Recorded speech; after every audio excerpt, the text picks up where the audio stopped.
300 unit बिजुली मागणा दबा आमर दाबी।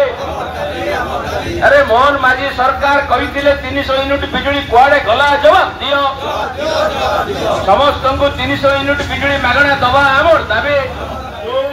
संबलपुर मीटिंग रे कही छाड़ हो मोदी दब 300 यूनिट। नवीन पट्टनायक आज सीपीआईएम राउरकेला रघुनाथपल्ली कमिटी पक्षर Tata Power executive engineer office सम्मुख में विक्षोभ प्रदर्शन करा जाउची। आपण जानिछंती टाटा पावर इलेक्ट्रिक को आसला परे लोक मान साधारण ग्राहक ऊपर शोषण बढ़िबार लगी। विभिन्न आड़े ग्राहक मान लूट करा जाउची, शोषण करा जाउची। आपणकर बिजुली कार्ड प्रति मासरे मेंटेनेंस नारे 6-7 घंटा करा जाउची।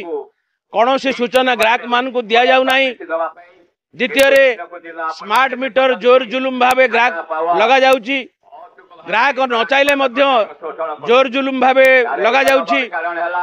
30 दिनिया बिलिंग करा जाउ नाही, जहा द्वारा 35 दिन 40 दिनिया बिलिंग हला परे लोक मान ऊपर अधिक भार पड़ुची। ता सहित बिल को एमिति घांटी करी दउछंती जो तरे साधारण ग्राहक टे जानी पारुनी से केते टंका तार कंजप्शन हेची, केते यूनिट कंजप्शन हेची, को बाबद से केते टंका दउची से संपर्क रे मध्य ता पाखरे कोनोसी खबर रहउ नाही। बिल को एबली भाव रे माने करा जाउची। तेणु आमे टाटा पावर ऑफिस आगे विक्षोभ एथि पई करूछु।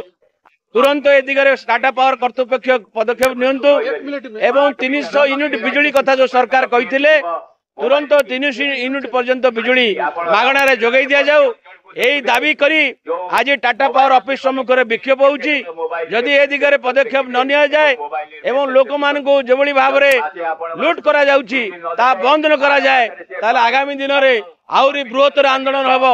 सेति पई जा रहिबो परिस्थिति सरकार दायी रहिबे एई कथा कहिया पई आमे आज ए विक्षोभ प्रदर्शन करू। सहर एग्जीक्यूटिव इंजीनियर पाखे किंतु आपण माने जदि एई 6 घंटा 8 घंटा 10 घंटा विदाउट इनफॉरमेशन बिना नोटिस रे ये समस्या समाधान न होले आगामी दिन रे समस्त अंचल रे आमे बृहत्तर समस्त को शामिल करी बृहत्तर आंदोलन